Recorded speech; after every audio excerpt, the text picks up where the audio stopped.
Well, here we are again, back to our next chapter, as I was mentioning, kids, and those that are joining us. We're delighted. And this chapter is chapter 17, is Timothy Dwight. Here's what they are trying to explain to us in this chapter. Patriotism of our colleagues. Dr. White's birth. His early life. Tutor of Yale College. His license to preach. His patriotism. Becomes chaplain. Advocates complete independence.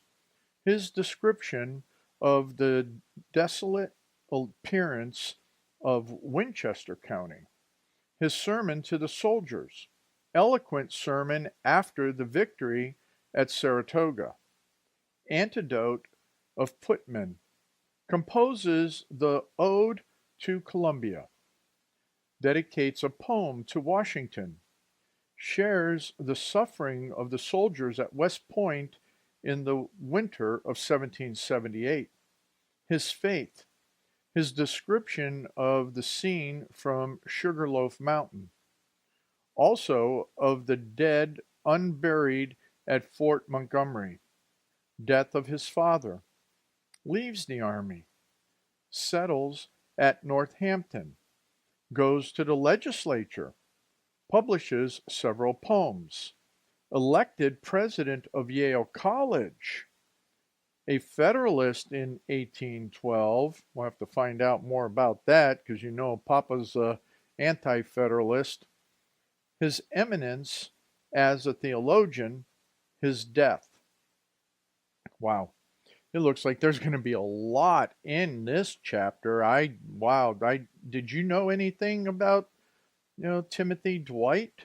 Maybe those that understood Yale College, and maybe those that had attended Yale College might know some of the history of the presidents of Yale College. But I'll tell you this, is Yale College sounds like a totally different place when he went there compared to what it is today. I just don't think they produce men like this anymore. Anyway, let's go ahead and read about Timothy Dwight in the Chaplains and Clergy of the Revolution that was compiled by J.T. Headley and published in 1864.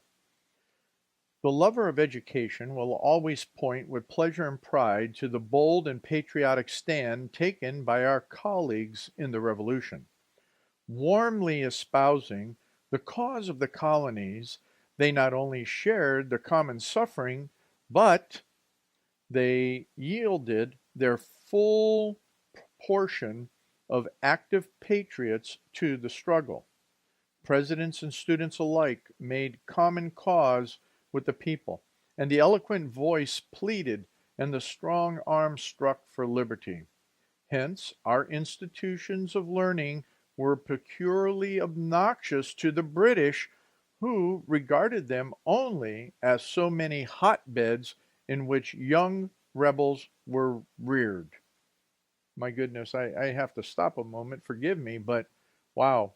And now our colleges today, including Yale, are totally contrary to that of America and are the hotbeds for anti-Americanism, are the hotbeds for socialism, communism, and every other neo-Marxist, anti-God aspect of societies out there. Totally, totally different. Sorry, but now we will continue. Timothy Dwight was born in Northampton, May 14th, 1752, and hence was only 23 when the war broke out. But though young in years, he possessed a remarkably mature intellect. When a mere child, he learned his alphabet in a single lesson. Wow, kids, how about you? That is amazing. Yeah. He could read the Bible at 4 years of age, and at 6 commenced the study of Latin by himself. Oh my goodness gracious. Wow. I am just amazed at that. Entering Yale College, at the early age of 13, he was thrown into all the temptations of a college life and for a time suffered from their influences. The 2 first years were very much wasted, and he spent much time in gambling, though not for money. But the faithful, kind remonstrances of his friend and tutor, Stephen Mix Mitchell, who saw with pain the growing waywardness of his gifted pupil, brought him to serious reflection, and he immediately shook off his habits of indolence and folly, and commenced a studious, earnest life. 14 hours out of the 24 were devoted to his books. This close application brought on weakness of the eyes, which was increased afterwards by using them so often after an attack of smallpox, and from which he suffered great deprivation to the end of his life. He was only 17 when he graduated. He then became engaged as a teacher in New Haven, and at the same time continued his studies. At 19, he was chosen tutor in the college. During this year, his attention was seriously turned to the subject of religion, and he soon made a public profession of his faith and was admitted to the communion of the church in the college. His mind at first had been inclined to the profession of law, and his studies were pursued to that end. He, however, changed his plans, and without a lengthy preparation for the duties of the profession, offered himself as a candidate for the ministry and was licensed in 1777. He had not, however, been an indifferent observer of the struggle going on between the colonies and the mother country, but warmly espoused the cause of the former. Ardent and imaginative, hating wrong and loving liberty, he threw himself heart and soul into the contest. Though chained to his duties in college, his eloquent tongue was never weary in defending his country, and kindling the patriotism of the students. Hence, when in May 1777, in consequence of the convulsed state of the country and the danger that threatened our entire seacoast, the college was disbanded. He immediately offered his services as chaplain to the army. Had his engagements been thus summarily dissolved previous to his entering the ministry, it is impossible to say what his career would have been. Very probably the same ardent patriotism which made him volunteer as chaplain would have impelled him to join the rebel army as a soldier, and he who afterwards rose to such eminence in theology might have formed one of that brilliant military group that clustered around the name and memory of Washington. The shares of his greatness and his immortality. As he was situated, however, he felt that he could not take up arms, and so he did the most patriotic thing in his power, enrolled himself professionally in the American Army. This, of course, might be expected from the views and feelings which he entertained. What these were, and had been for a long time, he has given us in his own words.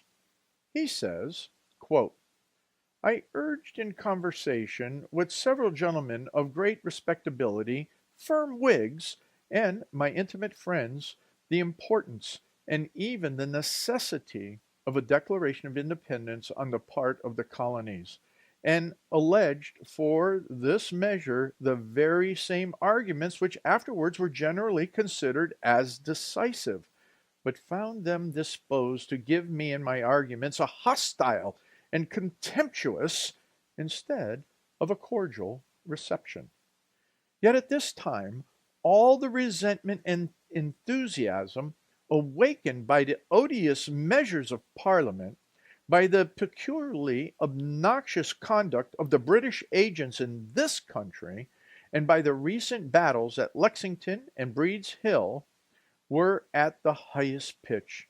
These gentlemen may be considered as representatives of the great body of thinking men in this country.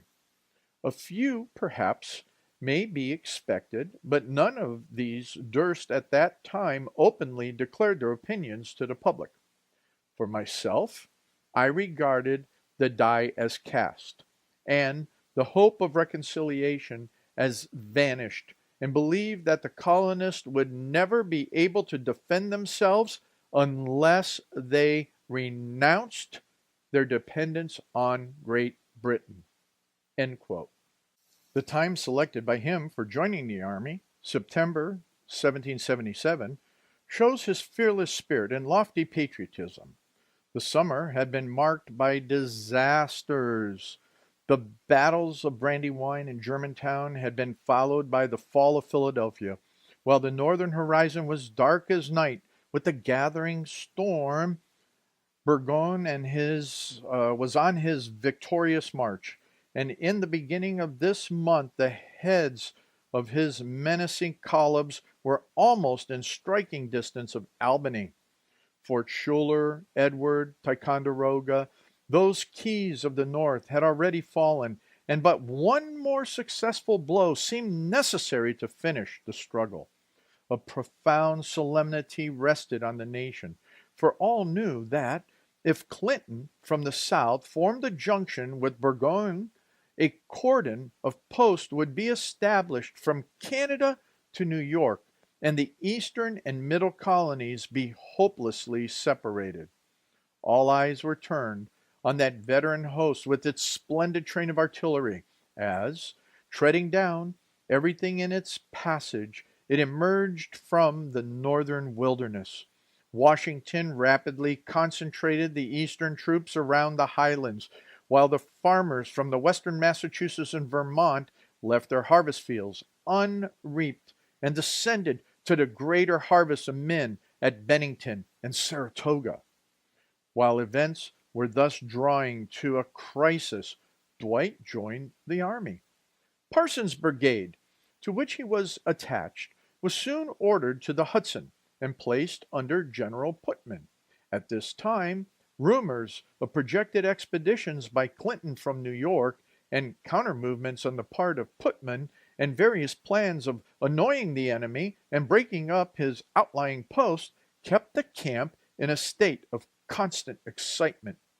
Between his duties as chaplain, Dwight had much leisure time, a part of which he spent in riding over the deserted and silent country.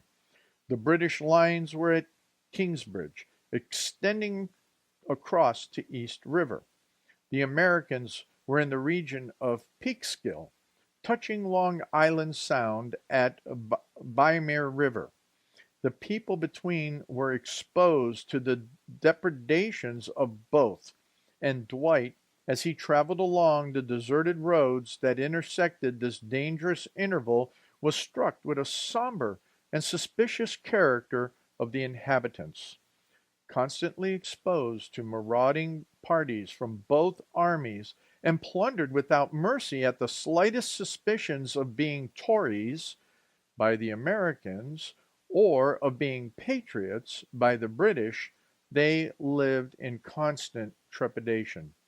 Dwight said, quote, "To every question they gave such an answer as would please the inquirer, or, if they despaired of pleasing, such an one as would not provoke him."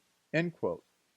His heart was pained at the stone-like apathy into which men and women had fallen. All animation and feeling had left their countenances, and a fixed, stolid expression showed to what a depth of despair they had been forced by the evils of war. The houses, he said, were scenes of desolation, and the neglected fields were, quote, "covered with rank growth of weeds and wild grass," end quote. While the great road leading from Boston to New York, on which the eye usually met a constant succession of horses and carriages, presented a melancholy, deserted aspect. Quote, Not a single solitary traveler, end quote, he writes, quote, was visible from the week to week or from month to month. The world was motionless and silent except when one of those unhappy people ventured upon a rare and lonely excursion to the house of a neighbor no less unhappy, or a scouting party traversing the country in quest of enemies alarmed the inhabitants with the expectation of new injuries and suffering. The very tracks of the carriages were grown over and obliterated, and where they were discernible resembled the faint impressions of chariot wheels said to be left on the pavements of Herculaneum. But notwithstanding these scenes of gloom, so oppressive and disheartening to the beholder, and the disastrous news that almost every wind brought from the commander-in-chief, the faith of the young chaplain in the ultimate triumph of his country never shook, and his eloquent voice never faltered in uttering words of encouragement and hope when preaching or praying to all and with the army. He commonly spoke extempore, and his sermons were always listened to with profound attention. His form was finely proportioned, stately and majestic, his eye black and piercing, while his voice, rich, full, melodious, fell like a softened strain at the bulge on the ear. When he gave wings to his brilliant imagination, and passed beyond the gloom and darkness of the present, and painted the glories of the future, the country reposing in peace and independence, the asylum of the oppressed, and the hope of mankind, he soared into the highest regions of oratory. He became a great favorite in the army, and especially with General Putnam. At this time, although the Highlands swarmed with the troops and every effort was made to prevent Sir Henry Clinton from advancing up the river, and all felt the vital importance of maintaining this formidable pass, yet the eye of the nation was fixed on Saratoga. The first battle of Bemis Heights had taken place, and both armies were preparing for a second and final struggle. At length, on the 7th of October, it came, and notwithstanding the pusillanimity, let me get this word for you right. This is where we have not learned our English well. The pusillanimity of Gates was won by the fierce valor and desperate daring of Arnold. It is impossible at this day to imagine the effect of this victory on the nation. The terrible load of anxiety was lifted from its heart, and one long triumphant shout rolled over the land. The effect on Putnam's army was electrical. Forts Clinton and Montgomery had just fallen, and the British fleet, breaking through the boom above West Point, had ascended to Kingston and burned it to the ground.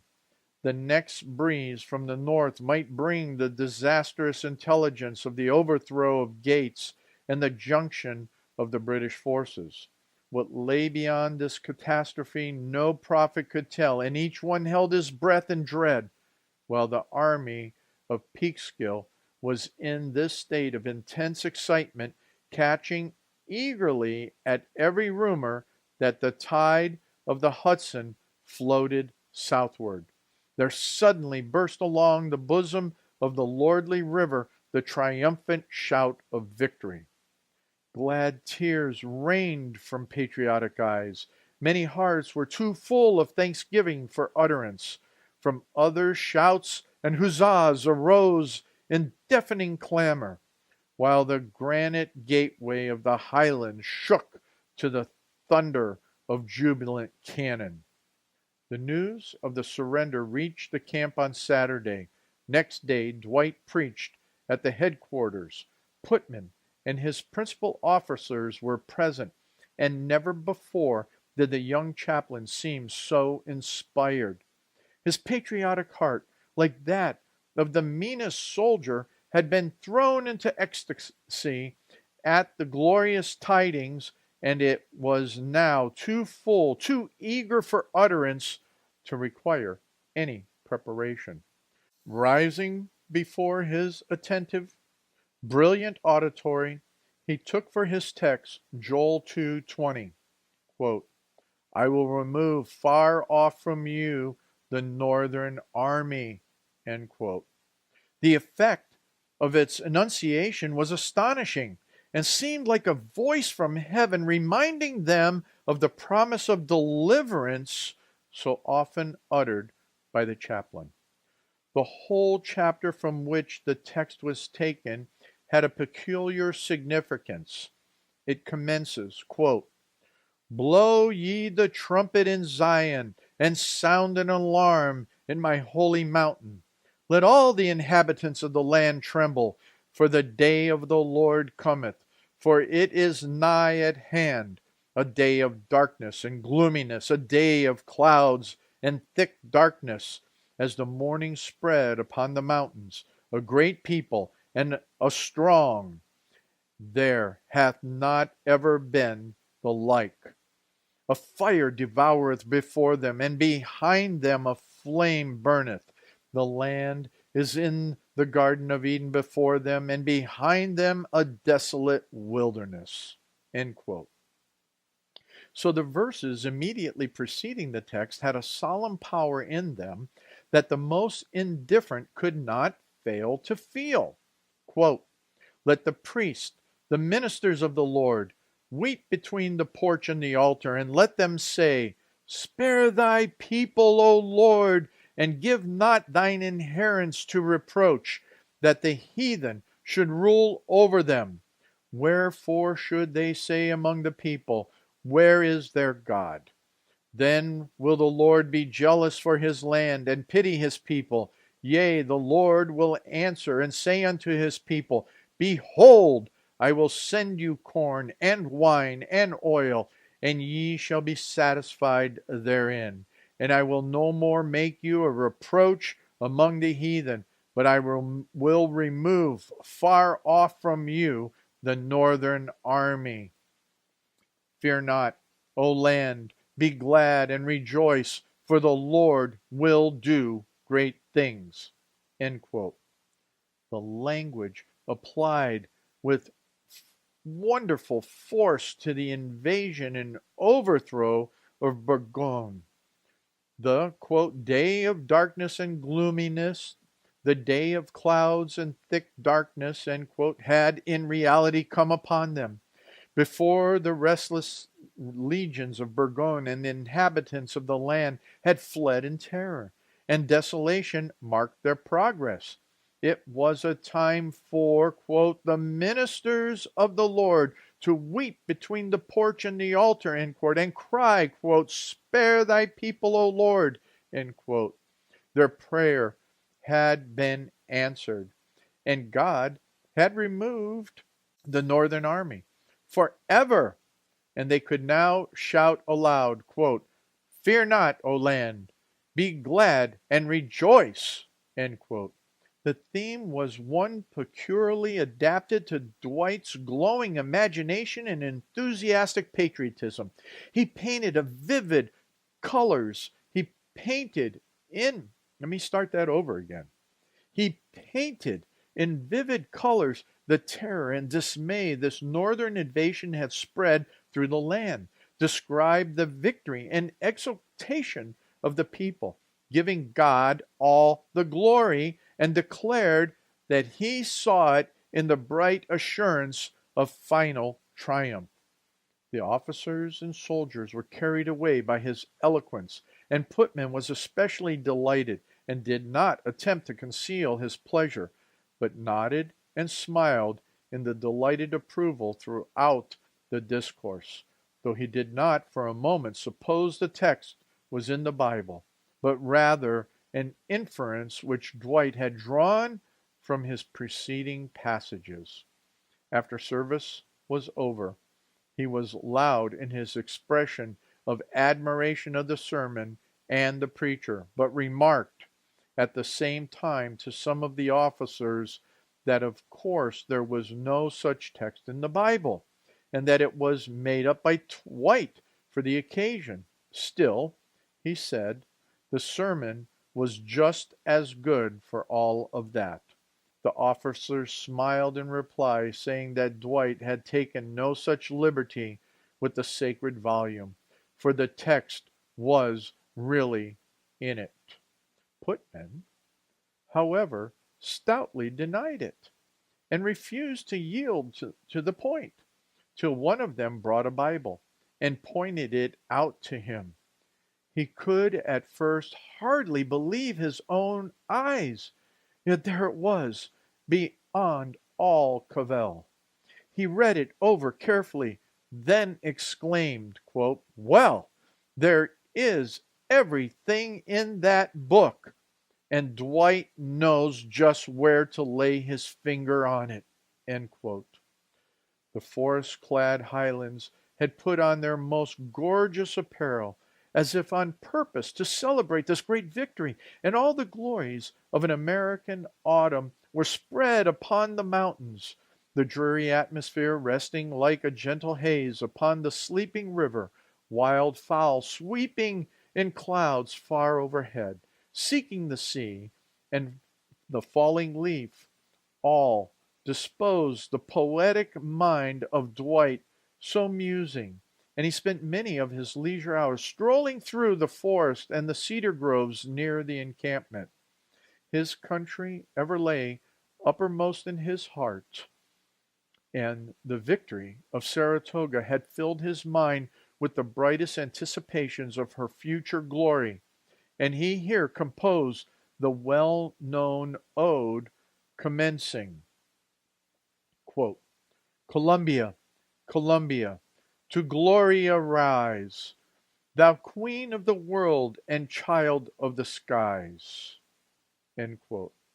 The last verse beautifully describes the circumstance connected with this composition, and one familiar with the cedar-clad shores of this region can easily picture the quiet rambles of the young poet. He says, quote, "Thus, as down a lone valley with cedars o'erspread, from war's dread confusion I pensively strayed, the gloom from the face of fair heaven retired, the wind ceased to murmur, the thunder expired. Perfumes as of Eden flowered sweetly along, and a voice as of angels enchantingly sung. Columbia, Columbia, to glory arise, the queen of the world, a child of the skies." End quote. I give below the entire ode that it may be read. Children, this is a piece of history that many today have no recollection of whatsoever. From the beginning. Columbia, Columbia, to glory arise, the queen of the world and child of the skies. Thy genius commands thee, with rapture behold, while ages on ages thy splendor unfold. Thy reign is the last and the noblest of time, most fruitful thy soil, most inviting thy clime. Let the crimes of the East near enchrism the name, be freedom and science and virtue thy fame. To conquest and slaughter let Europe aspire, whelm nations in blood and wrap cities in fire. Thy heroes the rights of mankind shall defend, and triumph pursue them, and glory attend. A world is thy realm, for a world be thy laws. Frugal as thine empire, and just as thy cause. On freedom's broad basis thy empire shall rise, extend with the main, and dissolve with the skies. Fair science her gates to thy sons shall unbar, and the east see the morn hide the beams of her star. New brads and new sages unrivaled shall soar to flame unextinguished when time is no more. To thee, the last refuge of virtue design, shall fly from all nations the best of mankind. Here, grateful to heaven, with transport shall bring their incense more fragrant than odors of spring. End quote. End of the poem. In light of these interesting facts, written only 1 year after the struggle commenced, it exhibits a wonderful faith in a final triumph of the colonies, and its inspiring prophecies read today like descriptions of past events. The young divine and poet certainly saw farther than most men, and the glowing future spread out before him in entrancing grandeur and beauty. Mr. Dwight did not content himself with composing this national ode, but, with Barlow, Trumbull, and others, wrote several patriotic songs which became great favorites not only of the army, but throughout the land. He felt the full force of celebrating. Here's one of the songs that was written. Nor less shall thy fair ones to glory ascend, and genius and beauty in harmony blend. The graces of form shall awake pure desire, and the charms of the soul ever cherish the fire. Their sweetness unmangled, their manners refined, and virtue bright image enstamped on the mind. With peace and soft rapture shall teach life to glow, and light up a smile in the aspect of woe. Verse 2. Thy fleets to all regions thy power shall display, the nations admire, and the oceans obey. Each shore to thy glory its tribute unfold, and the east and the south yield their species and gold. As the day springs unbounded, thy splendor shall flow, and earth's little kingdoms before thee shall bow. While the ensigns of union in triumph unfurl, hush the tumult of war, and give peace to the world. Wow, that wasn't in the lyrics. Verse 3. Thus, as down a lone valley with cedars o'erspread, from war's dread confusion I pensively strayed. The gloom from the face of fair heaven retired, the winds ceased to murmur, and thunder expired. Perfumes as of Eden flowed sweetly along, and a voice as of angels enchantingly sung. Columbia, Columbia, to glory arise, the queen of the world and child of the skies. So that was a song, and it goes with the ode, or what he wrote before. So let's see what he says here. He says here, let me write the songs of a nation, and you may make its laws. That's what he was telling somebody. He was aware that the heart of the people was moved far more by them than by harangues, and that they reached every class. So it's very interesting, is the idea of good songs, good music, something meaningful. Meaningful does reach the heart of people. And what we have in music nowadays, it's totally different than what it is from these patriotic perspectives. Again, that is my commentary of that last section. Let's continue. At this time, he finished another poem entitled, quote, The Conquest of Canaan, and dedicated it to, quote, George Washington, Esquire, Commander-in-Chief of the American armies, the savior of this country, the supporter of freedom, and a benefactor of mankind, end quote. Unacquainted with Washington personally, he was averse to apply to him directly for the privilege of dedicating it to him, and asked General Parsons to be the medium through which he could make his request known. The general, proud of his young chaplain, cheerfully consented. And here's a letter that was written. It is General Parsons to General Washington, Camp West Point, March 7, 1778. Dear General, the writer of this letter herewith transmitted you is a chaplain of the brigade under my command.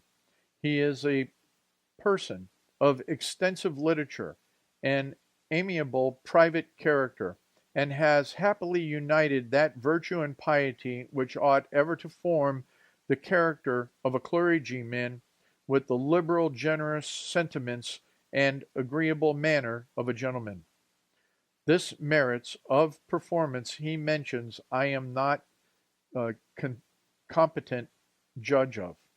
Many gentlemen of learning and taste for poetical writings, who have examined it with care and attention, esteem his work in the class of the best writing of the kind. He will be particularly obliged by your Excellency's consent that this work should be made its public appearance under your patronage.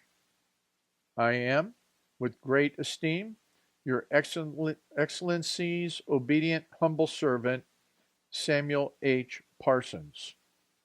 Wow, that was an interesting letter.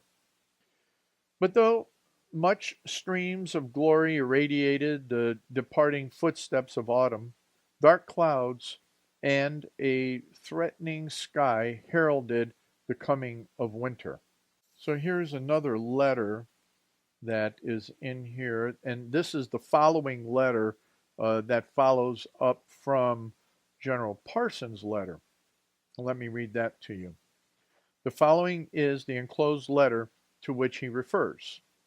Quote, May it please your Excellency, the application which is the subject of this letter is, I believe, not common in these American regions, yet I cannot but hope it will not on the account be deemed impertinent or presumptuous. For several years I have been employed in writing a poem on the conquest of Canaan by Joshua. This poem, upon the first knowledge of your Excellency's character, I determined, with leave, to inscribe to you. If it will not be too great a favor, it will certainly be remembered with gratitude.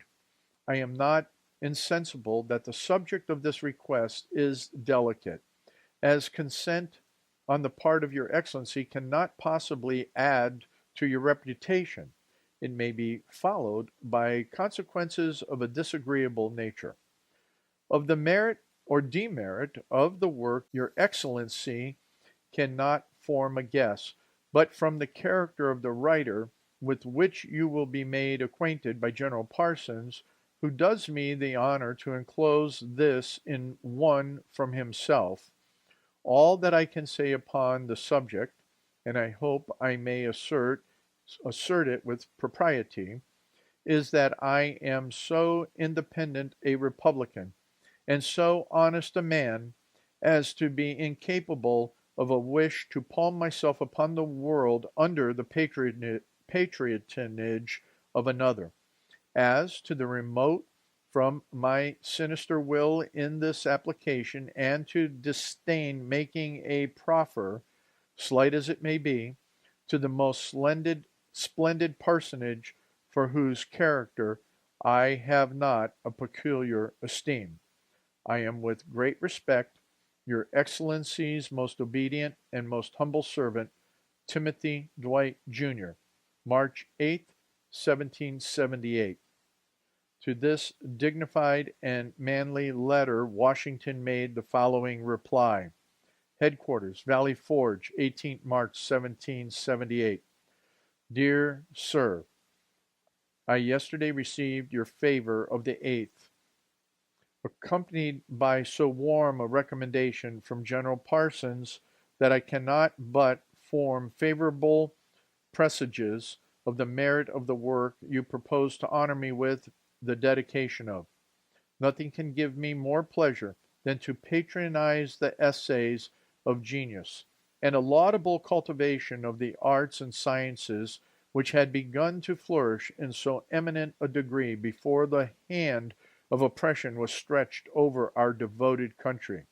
And I shall esteem myself happy if a poem which has employed the labor of years will derive any advantage or bear more weight in the world by making its appearance under a dedication to me. I am very respectfully yours, G. Washington. Wow, what a great response, huh? Whew! Very, very interesting. So let's get back to the story.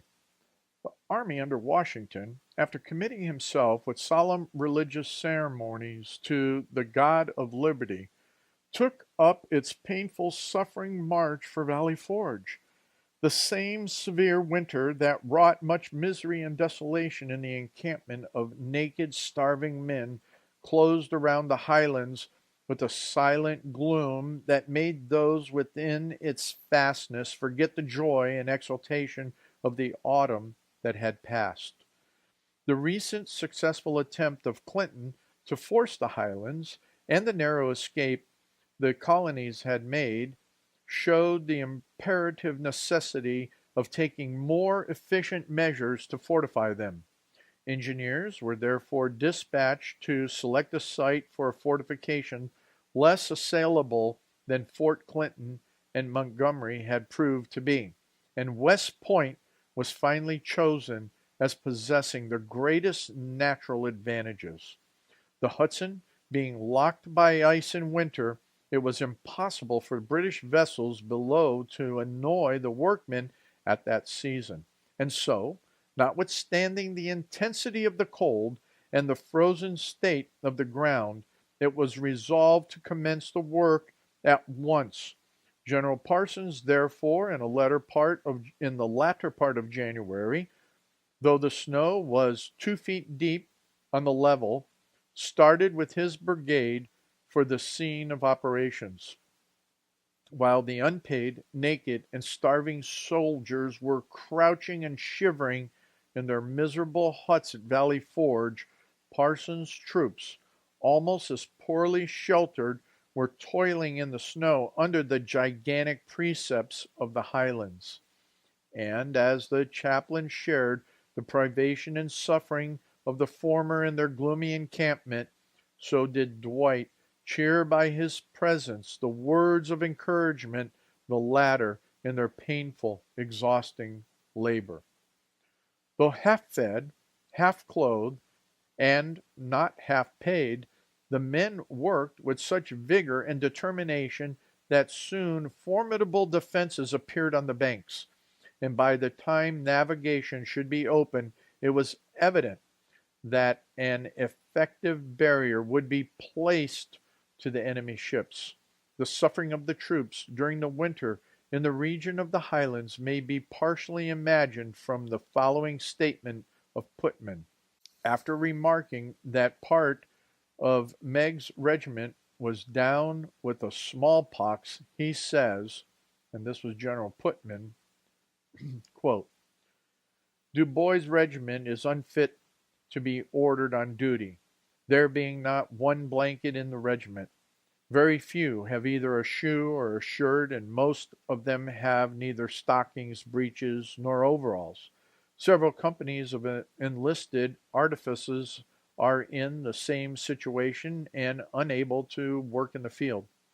Several hundred men are rendered useless merely for the want of necessary apparel, as no clothing is permitted to be stopped at this post." End quote. To such soldiers, Dwight had to preach words of comfort and utter promises of God's blessing on their labors. From the depths of such a night, he had to promise a bright and glorious morning. He never desponded, and though moved by the suffering he could not alleviate, felt a serene confidence in ultimate success.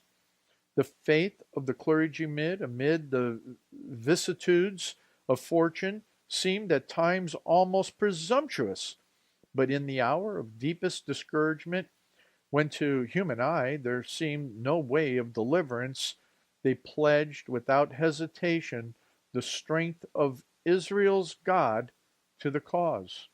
Those circumstances were at times so disheartening that they seemed to ask in mockery, quote, "Where now is thy God?" End quote.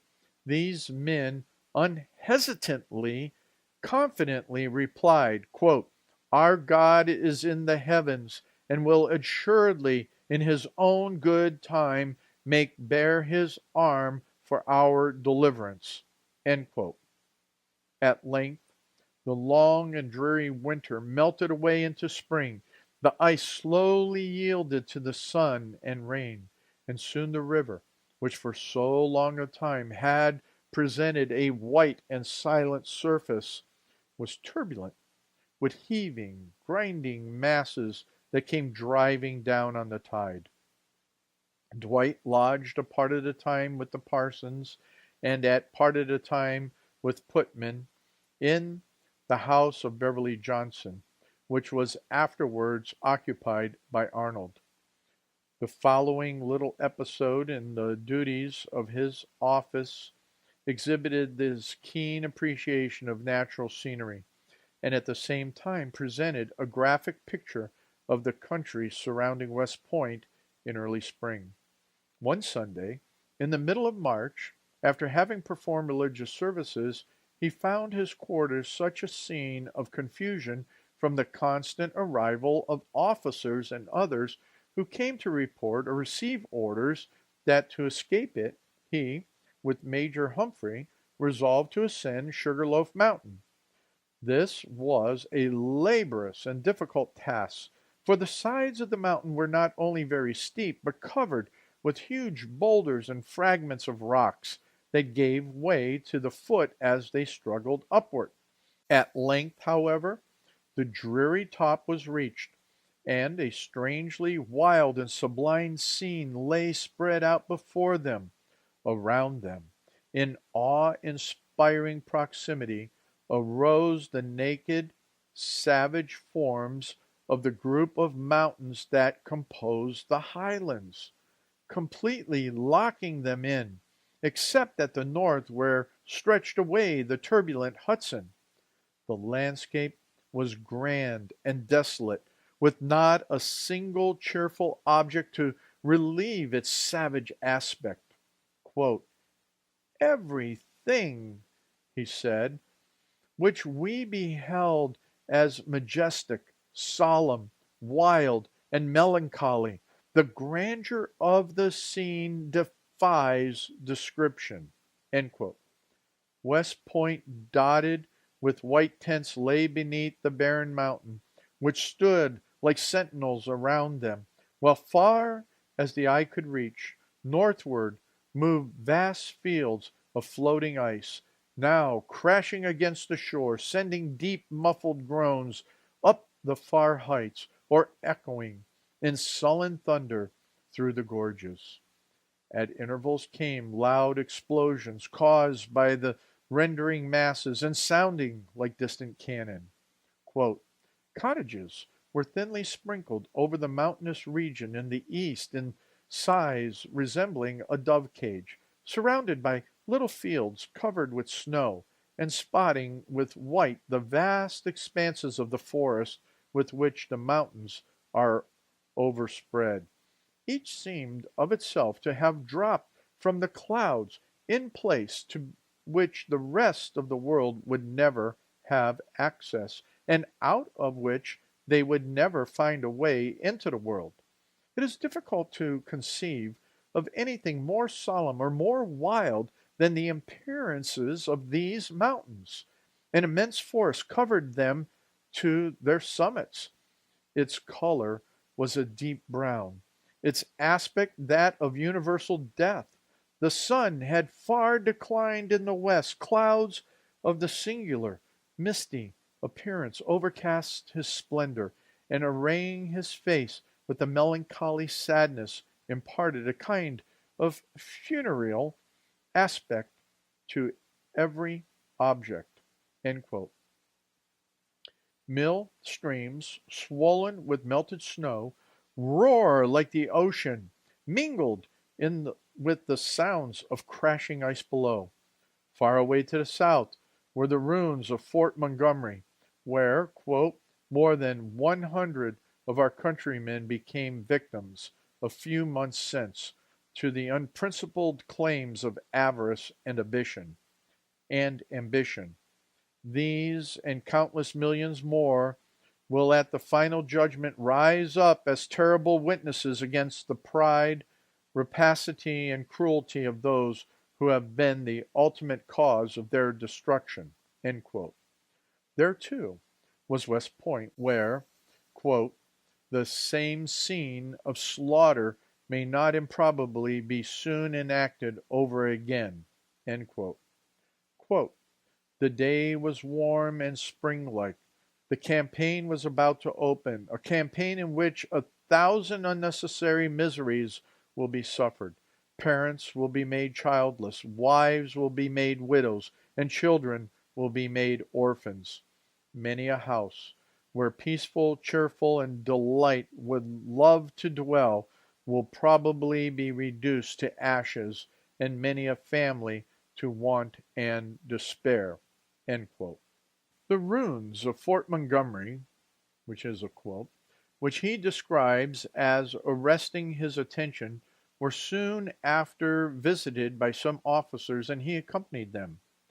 Floating leisurely down the river, they moored their boats beneath the ruins and began their explorations.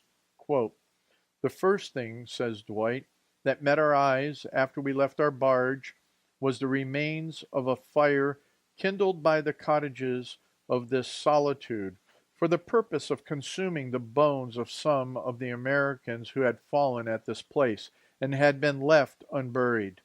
Some of these bones were lying partially consumed around the spot where the fire had been kindled, and some had evidently been converted into ashes. As we went onward, we were distressed by the factor of decayed human bodies. To me, this was a novelty, and more overwhelmingly and dispiriting than I am able to describe.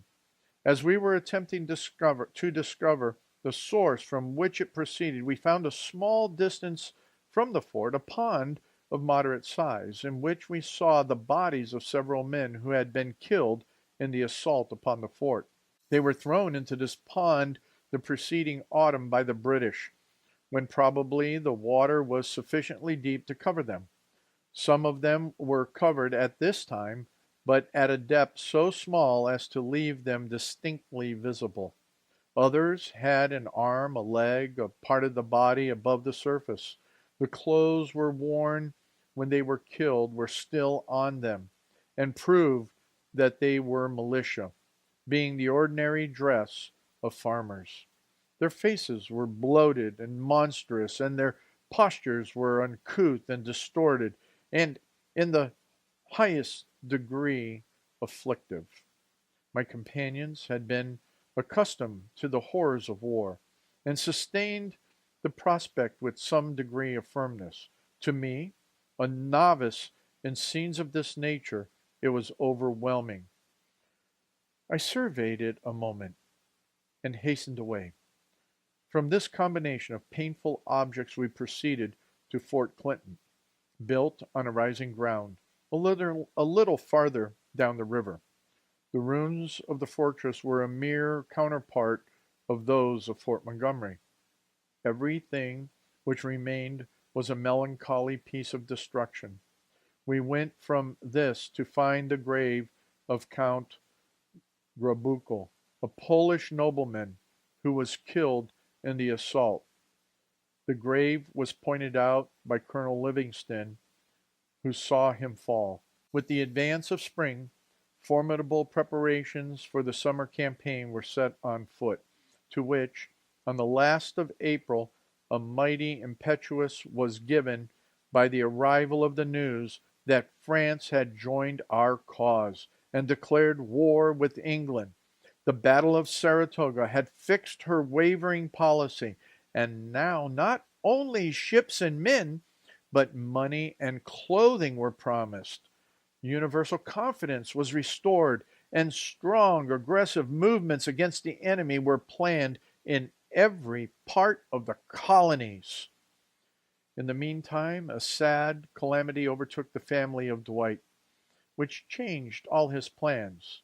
The year before, his father, with two of his sons, went to the southwestern part of the Mississippi to provide for a permanent settlement on a tract of land which he and his brother-in-law, General Lyman, had received as a grant from the crown. While carrying out his plans, he was taken sick at Natchez and died during the winter that his son Timothy was serving as chaplain in the Highlands. Owing to the unsettled state of the country and the uncertain modes of communication with that then remote portion of the country, the latter did not receive the news of his father's death for several months. The support and comfort of his widowed mother seemed now to him his first duty, and he immediately resigned his office as chaplain and went to Northampton, where she resided, and for the next 5 years devoted himself to her welfare. The history of his after career does not come with the design of this sketch. From 1778 to 1781, he supplied successfully and successively vacant congregations in Westfield, Muddy Brook, Deerfield, and South Valley. In November of the latter year, he preached an eloquent sermon on the capture of Cornwallis. At this time, he was prevailed on to give his services to his country temporarily in political life and represented Northampton in 1781 through 1782 in the General Court of Massachusetts. In 1783, was settled over the church in Greenfield, Connecticut. In 1785, he published a poem in 11 books entitled The Conquest of Canaan. Besides this, he published 2 other poems called The Triumph of Infidelity and Greenfield Hill. In 1795, he was elected president of Yale College. From this time, he became one of the acknowledged theological leaders in this country, and his works were well known in Europe. Partaking of the prejudices of New England, he was bitterly opposed to the War of 1812 and imbibing the same erroneous views that characterized the old Federalists respecting the struggle of the revolutionary France and the character of Napoleon. He opposed both with a warmth, one might say bitterness, of spirit that always accompanies views founded on prejudice and not on fact. His fame as a theologian, his eloquence as a preacher, his success as president of Yale, and his excellence as a man and Christian are known throughout the land. A devoted patriot and faithful preacher, his brilliant talents and best feelings were given to his country and his God, and he rested from his labors in 1816 at the age of 64. What an amazing story. What an amazing story. Just all that the history and the stories that, I don't know, there's some of this stuff in here, and I've read a lot of history from this period. But these accounts and the interesting aspects of Dwight, Timothy Dwight, are just amazing to me.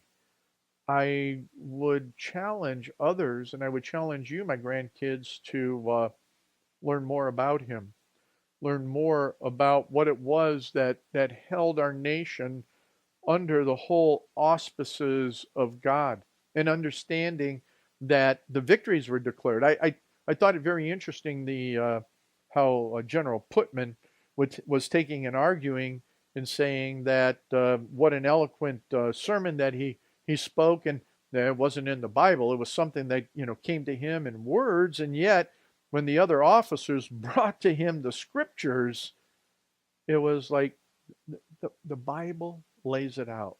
God has laid out his plan for the nations, but it comes with his plan for us as individuals first. So as you learn how to self-govern, then you can acknowledge everything that you do, everything that you participate in, everything that you're a part of as coming from God. And that we are to give him the glory for every victory and call on his name in those moments of travesty, in those moments of defeat, in the horrors of those things that we might experience in life. But always remember that the victory is given in Christ and that he plans for us to win. And not only that we win when we go to eternity, but we, not being a name it and claim it statement here, but we win in this life because Jesus established his kingdom on heaven, in heaven, and on earth. And we just need to live out his kingdom. With that, we'll come back next time for chapter 18. And this chapter is with Naphtali Daggett. That'll be interesting. Wow. The last comment, what in the world happened to Harvard, Yale, and all the other colleges? Simple answer. They have forgotten the biblical Reformation truths of who God is. In other words, they've been rejecting God. Please don't ever reject God. As we saw with Dwight, he was going astray, he was out gambling, he was doing those different things, but somebody called him back, and from that point on, he was dedicated to what God had for him. We'll get to chapter 18 the next time.